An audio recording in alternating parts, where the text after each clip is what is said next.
Hello and welcome to a new episode of the Cradle News Roundup, your one-stop shop for all news West Asia. My name is Esteban Carrillo. I am the head of news for the Cradle. As usual, I'm joined by my colleagues, content creator and writer for the Cradle, Karim Shami, and columnist and editor for the Cradle, Sharmin Narwani.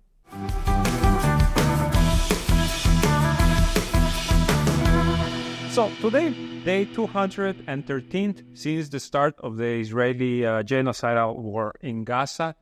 And we are expecting the start of the much anticipated Rafah operation, the ground invasion into Rafah, where Israel says they will finally, once and for all, defeat Hamas. They've already started ordering the evacuation of civilians. According to some reports, they want to move 100,000 civilians.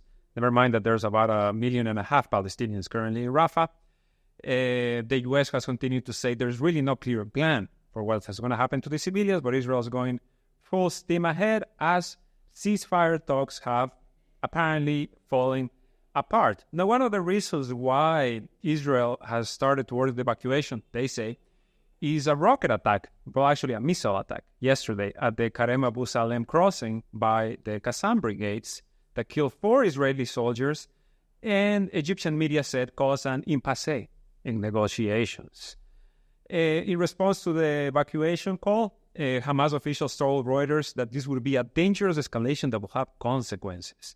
And on the other hand, the Israeli defense minister has told his U.S. counterpart that Israel has no choice. We have no choice. We need to go into Rafah because obviously everything is Hamas's fault. If you ask Hamas, they're saying it's Israeli intransigence because they are not willing to accept a lasting ceasefire, which is not something that just the Palestinians want. It's something that, seems like even the Western world is trying to rally behind. Except for maybe the U.S., right? Because they're still the ones that are saying 6-week ceasefire, you get the captives, and then we come back in and continue massacring your people. So this is something that is changing, it's been changing by the day. At this point, as we're recording, this might actually change by the hour because we don't know when they're actually going to start entering Rafah, especially after the Qassam hit this military post. That is apparently where the Israeli military in that area was preparing to enter Rafah. There were tanks, etc., etc. So what comes next? Well, of course, Hamas is going to, Qassam brigades is going to hit, areas where the Israelis are amassing to invade them. This is logical, especially since there was no clue as to whether Israel was going to move ahead or not. Now, Israel's using this hit as an excuse, but it's laughable to people who've watched over decades Israel's attacks on Gaza and then its ceasefires. Almost invariably, before a ceasefire negotiation is about to be announced, Israel does a massive last burst of firepower on targets in Gaza. So this is something the Israelis do. It's not remarkable. They're using this as an excuse. My question really is, and I'm too optimistic sometimes, but, will a Rafah invasion happen? Honestly, last week it seemed like there wouldn't be one because the amount of shuttle diplomacy we saw in the region was kind of phenomenal. And I think this comes in the aftermath of the Iranian retaliatory strikes on Israel. The West doesn't want this to happen because they don't know. They lose control of the process, right? Because it's no longer the case where Western militaries and Western governments can control outcomes on the ground. They now know this very well. The Syrian theater, the Ukrainian theater have made it manifestly evident. So, why escalate in Rafah? The Israelis, this could be a ploy. They are dropping leaflets today on Palestinian civilians in the area. They are sending them SMSs on their cell phones, which is so eerie. Imagine, beware, take cover, we're coming for you. Evacuate. Yeah, evacuate where? And then ostensibly there are humanitarian areas that have been designated for people to move to. 1 million people, among half children, right? And moving into these areas in what, hours? What do they expect? And let's not forget that they're setting up checkpoints to prevent many of the Palestinians from leaving, military-aged men. Yes, this is really scary, actually. We reported on it last week, and I got some attention at the Cradle.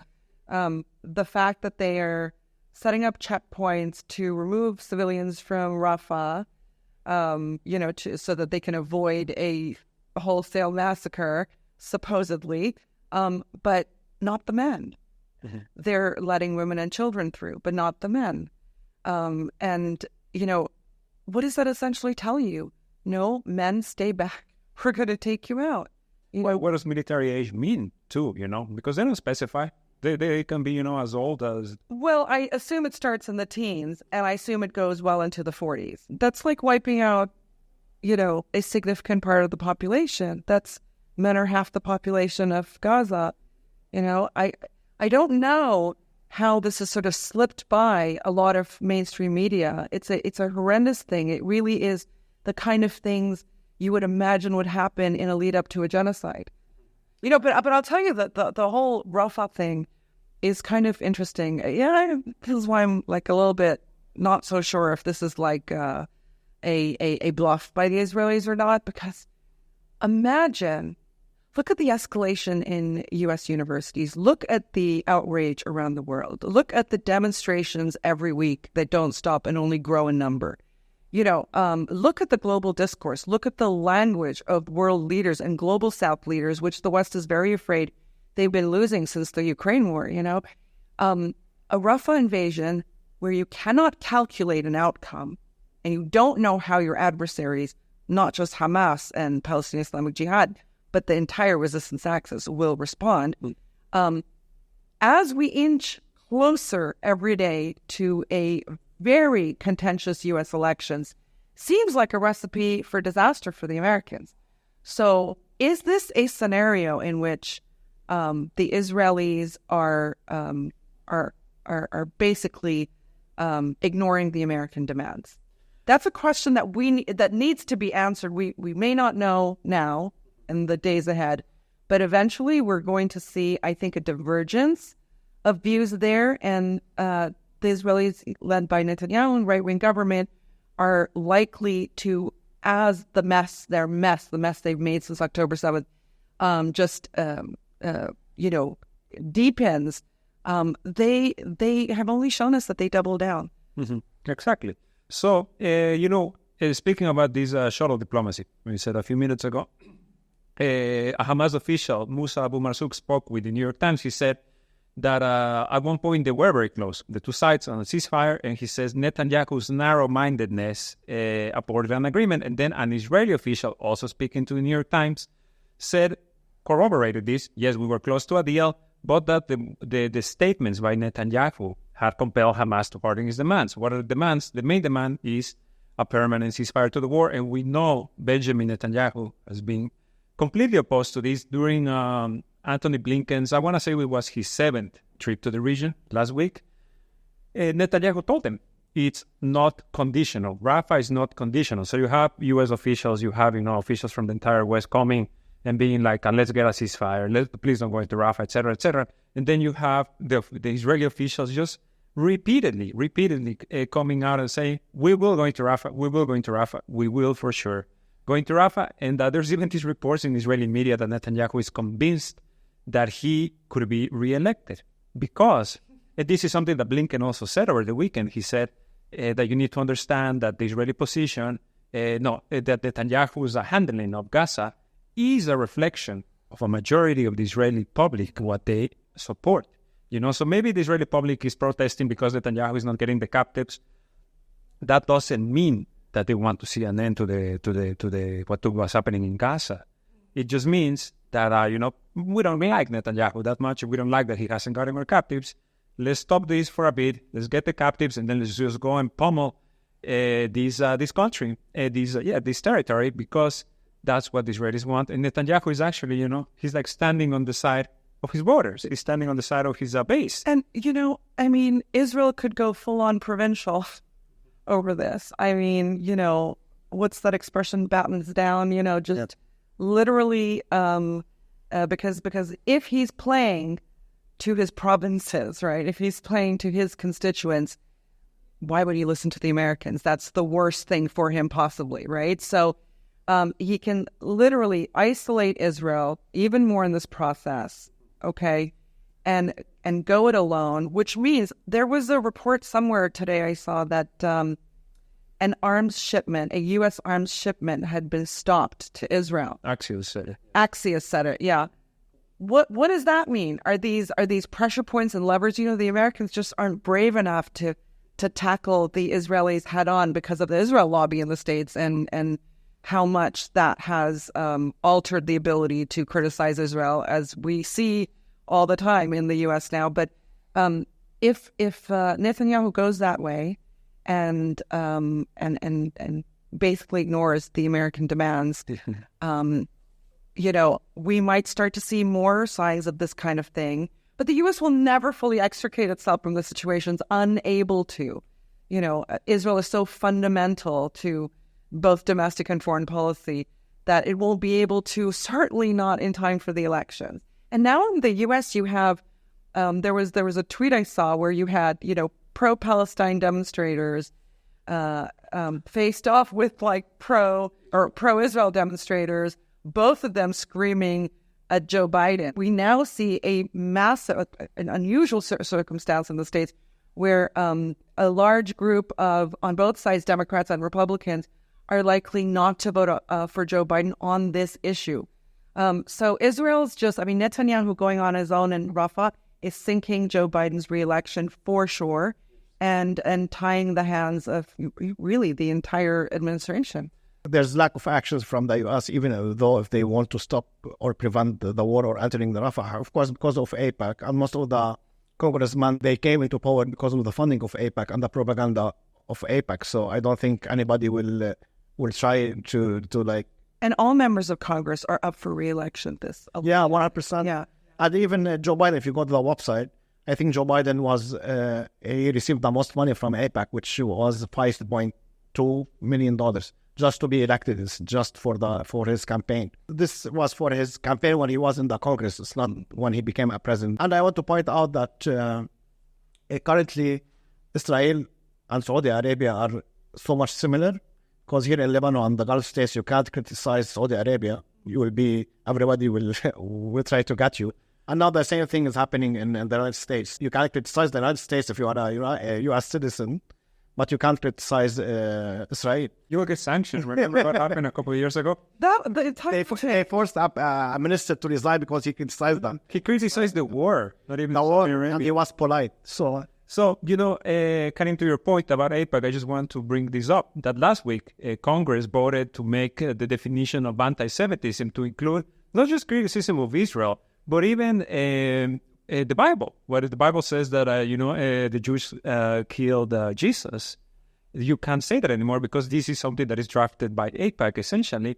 And you had an overwhelming majority of representatives at the House voting for this, it was 300 something against 90 or something like that. They forget their Bible Belt constituents, and then the ones who didn't vote about it, apparently there was the Israeli lobby threatened to sanction them, to remove their funding.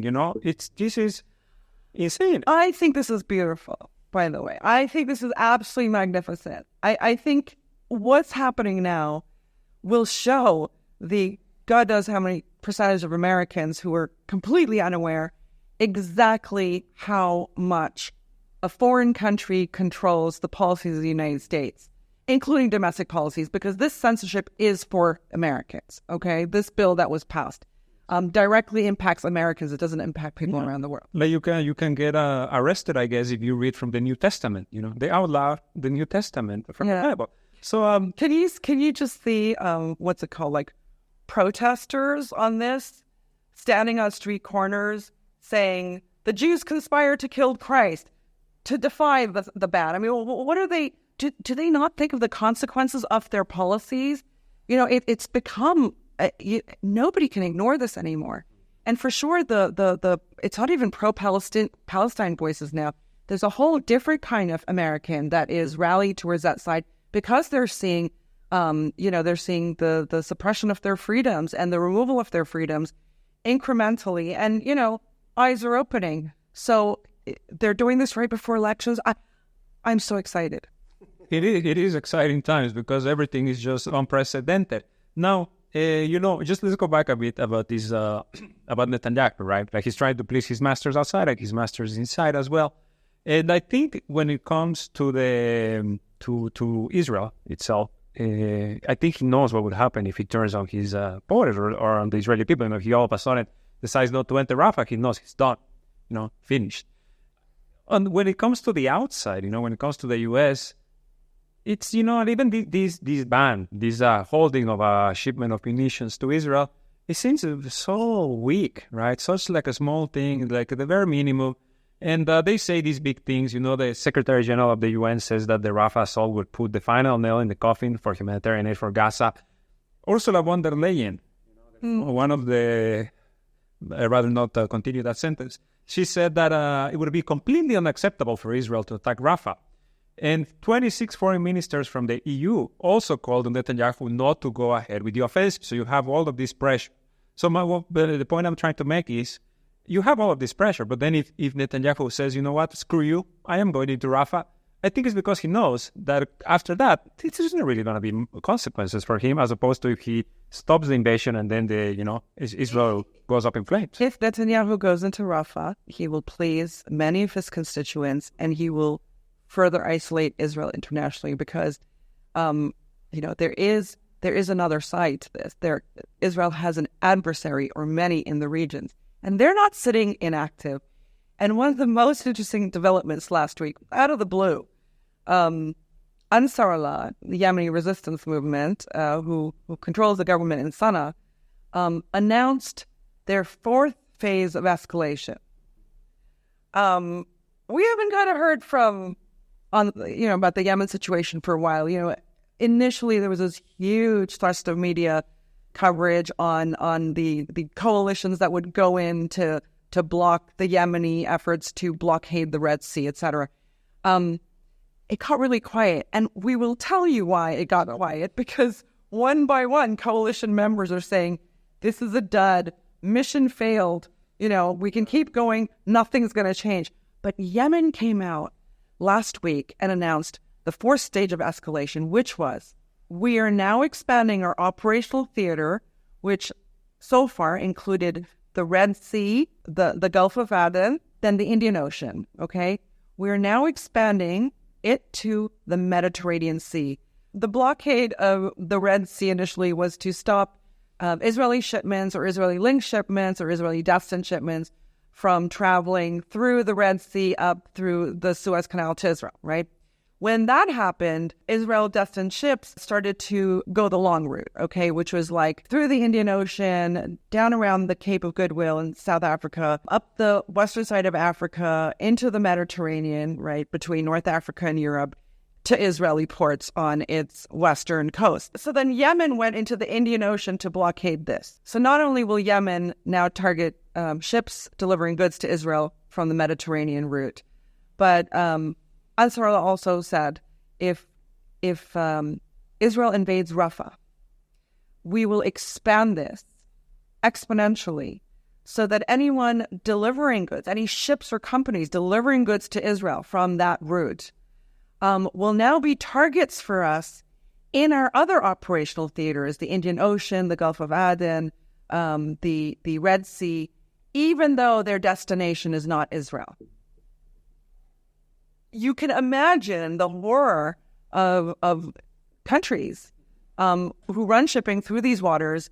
Now their hands are really tied, and this really we must understand how important this is, because what Yemen says now is what happens. What Yemen said at the beginning, we're going to blockade the Red Sea, happened.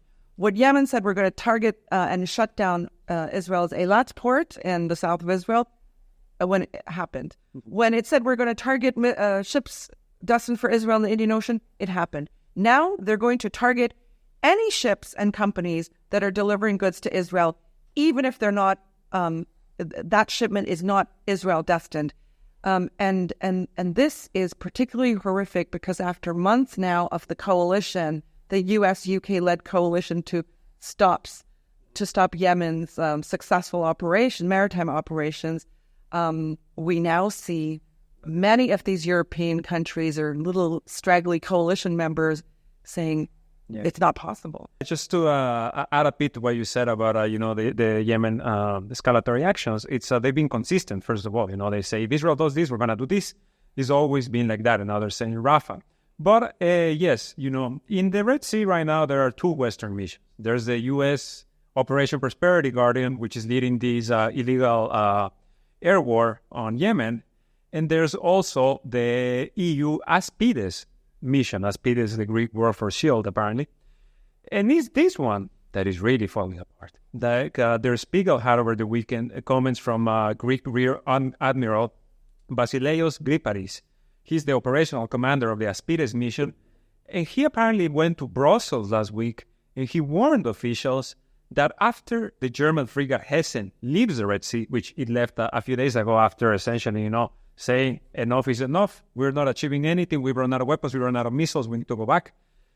After this ship left, he would only have 3 ships at his disposal to protect Red Sea shipping. And he also says that he needs at least 10 ships. Now, Aspides is made up of ships from Germany, France, Italy, and Belgium. They contributed ships. It's just a handful of them. They have been comments coming from the commanders of the ships.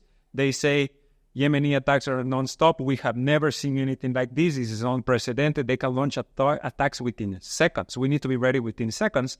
And the Yemenis have the will to launch attacks at they describe drones flying at sea level to hit the ships. Yeah. They describe drones barrages. This guy Griparis, he has a great quote. He said that the danger from Yemen attacks is more acute than ever, and that at the end of April, so last week, Yemen succeeded for the first time in saturating the air defenses of EU ships with a swarm of drones and damaging a ship.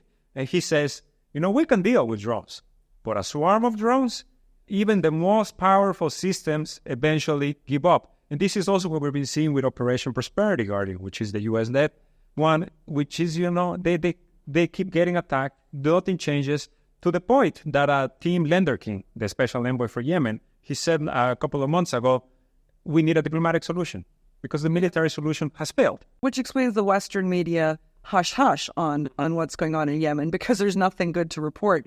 And from what I recall, this started about a month ago when the commander of the French frigate, Al-Thaf, went to replenish, ship came out of commission, went to replenish munitions.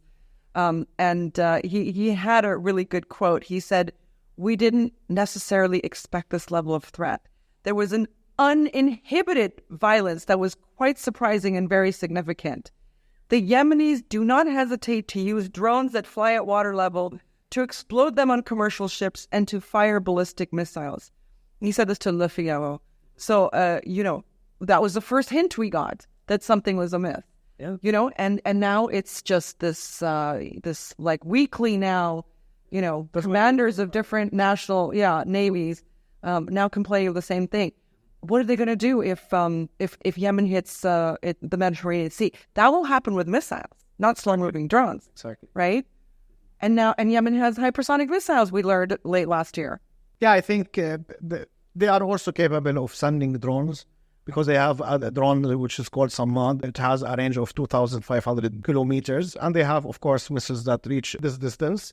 And from Yemen, if you want to fire such drones and missiles, they will be able to target even the Greek coast, and they can reach Greece.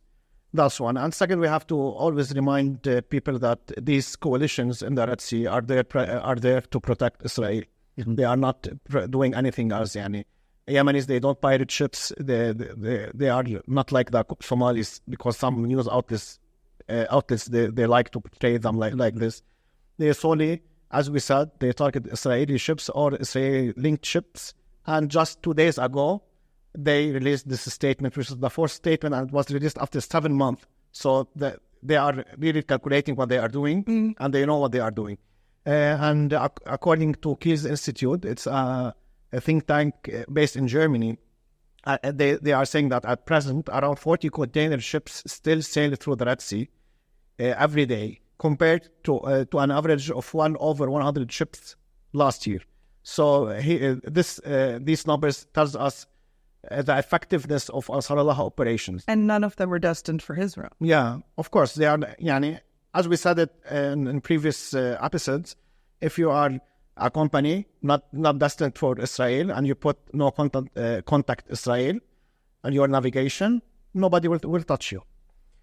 But if you try to manipulate Ansarullah, they will touch you because they know. They knew 10 days ago they released a statement. They said we targeted a ship that lied to us and said they are not going to Israel. British ship for some reason, I think. I'm not sure, but 99% British because that's how they act since hundreds of years.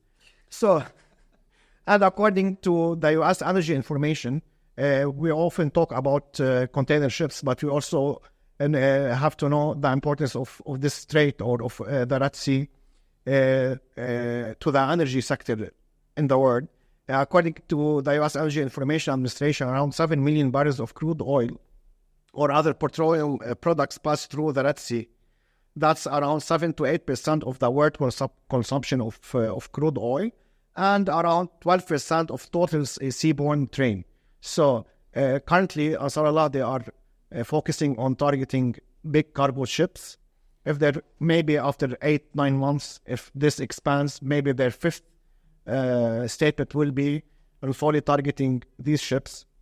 And it will be a catastrophe in the whole world. And also, I think Biden administration is pressuring Netanyahu to end the war, not because they love the Palestinians or they don't have enough weapons or whatever, but I think because their new doctrine, if we can say it's a doctrine, is that they have to fight China in the coming 10 years or in the coming decade. Now, they said, and since Obama left, he said that our number one enemy now is China and not Russia. And if you want to counter China, you have to counter China and the South China Sea. They can't even fight Ansarullah. They're going to fight China. I just wait, stop. We have to discuss it. What are they thinking? I mean, I'm not sad, okay, because bring it on, like, seriously, you're going to, Russia and Ukraine, Iran in Gaza, and China in where? Taiwan or the South China Sea. What are they thinking? It's an interesting question. Yes, I have no idea. And a $35 trillion debt, with now everybody in America realizing how many tens of billions every few months go to these stupid wars that are unwinnable. I mean, this is a disaster for the American system. I imagine that we're going to now have the rumblings of a kind of get rid of our regime sentiment in the States, which used to be restricted to loonies or people who'd been sidelined, fringe elements in the States. This is potentially going to come to the mainstream now, that we need to overhaul the entire system. And by the way, this has precedence. I remember in 2010,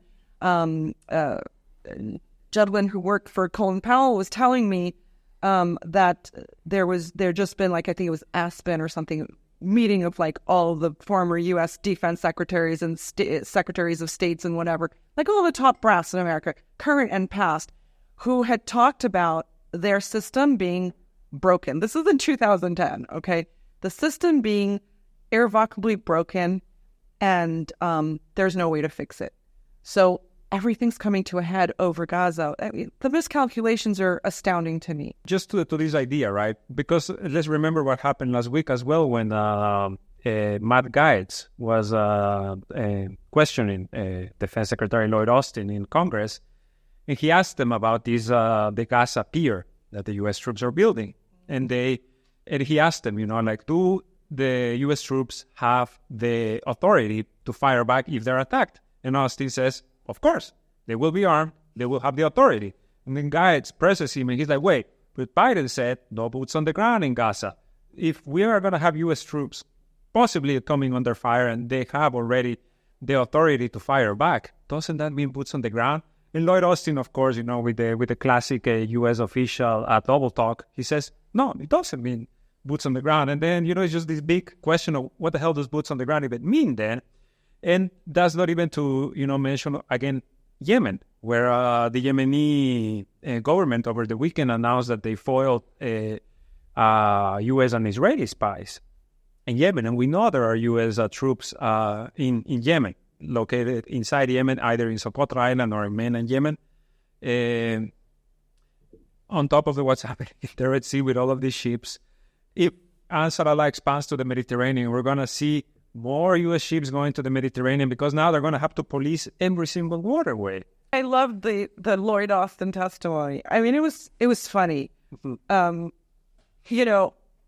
Matt Guards. Yeah.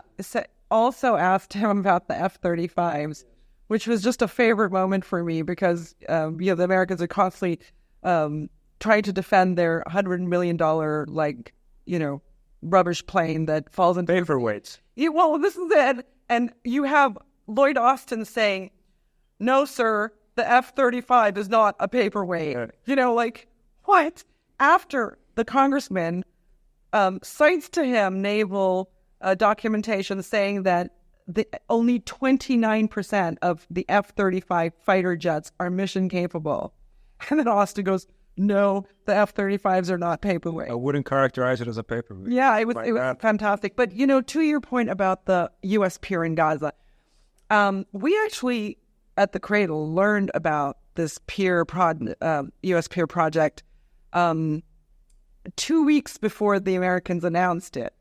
And the way it was characterized for us, this is important, okay? The Israeli plan, okay, so Israeli/U.S. plan, is to forever cut off Gaza from any land connection. I mean, obviously outside of Israel. So basically to completely cut off Gaza from Egypt forevermore, because they believe that the weapons get to Gaza via the very heavily policed, Egyptian border, to essentially besiege Gaza further. So they spun it as an aid pier. We're going to bring aid to Gaza. Well, if you wanted to bring aid to Gaza, you just had to bring it through Israel. There are several land crossings in Israel. Israel can inspect these goods as they want, and they can come into you don't have to build a pier and put U.S. military and now potentially U.K. military in charge of the pier. The idea was to base operations in Cyprus and let the Cyprus to Gaza route become the only way of sustenance for Gaza forever. Okay, very, very dangerous. But we have an article coming out this week by one of our Turkish writers who served in various capacities at NATO and other military organizations, Suat Delgan, who writes about how the U.S. now really needs a presence in the Mediterranean Sea. Before all this started, we would write about the Eastern Mediterranean and the attention it was getting for, because of oil and gas transportation needs, especially in light of Ukraine, et cetera. And so new routes being reimagined by the Western powers to sort of, to help Israel, to work with Turkey, Greece, et cetera, and to create new routes. Well, that's accelerated, to be honest, the desperateness of the Americans to have a maritime military presence, just as their military presence is becoming redundant in all the Persian Gulf, Gulf of Aden, whatever you want, Sharon. No, Gulf of Aden, Persian Gulf, the Red Sea, Indian Ocean, et cetera. Yeah. They're massive operational theaters, maritime operational theaters have become redundant. They need to have a firm presence. Where better to have it than, where Israel it is based, okay, and it's surrounded by NATO allied countries, with Gaza unable to do much, and Egypt compliant with everything, right? So the problem is that it's going to become very transparent that the Americans are not there to really deliver aid to Gaza because Israel will not allow it. And Israel has the last say on goods getting to this U.S. pier, and then we'll recheck them once they arrive on the pier, okay? So that means a permanent Israeli presence in Gaza. I mean, it's subterfuge. Like, we can't take this seriously at all. So I think the interesting thing is, that, they're talking about bringing in 90 trucks of aid to the U.S. death pier, okay? But in fact, Gaza needs hundreds, like 500 trucks of aid every day. So it's not really an aid pier let's cut through this bullshit and call it for what it is. It is to establish a U.S. military presence in the Mediterranean Sea when it's lost its other waterways, and to give Israel complete control over anything getting to Gaza, cutting off the Egyptian border permanently. It's something very dangerous to be watched. As you're saying, Sharmeen, Gaza needs hundreds of trucks of aid every day because the UN has already said that a famine is happening in the north of Gaza. This is not, may happen. It's already spreading. The south of Gaza, the attacks, even Rafah, I feel the need to reiterate.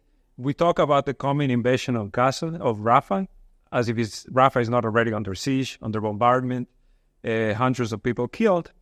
And we have to see what happens with Yemen because this thing of the EU naval mission is something that I really, I ask people to read into it because it's ridiculous, the fact that they haven't been able to achieve anything. Even at one point, apparently, this German frigate shot at a U.S. drone.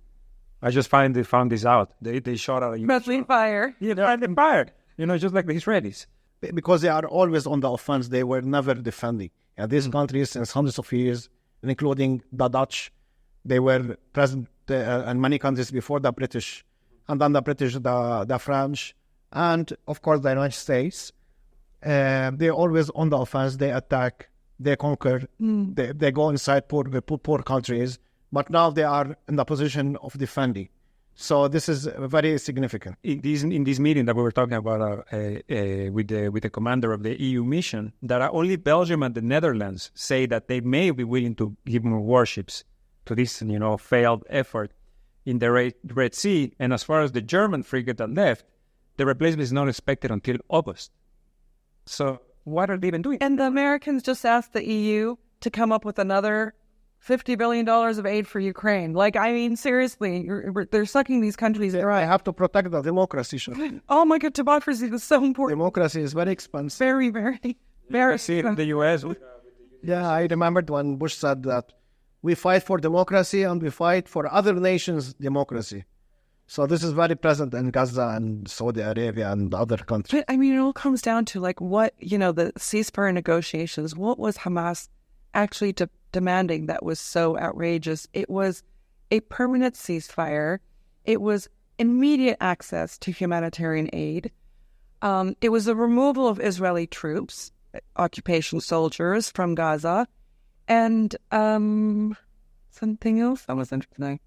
I think that those are the main points. And reconstruction. International help for reconstruction of Gaza because it's uninhabitable in many of the cities. And I know I had a call from a friend in Washington last week who said, really, the big holdup is over one thing. And I was like, what's it going to be this week?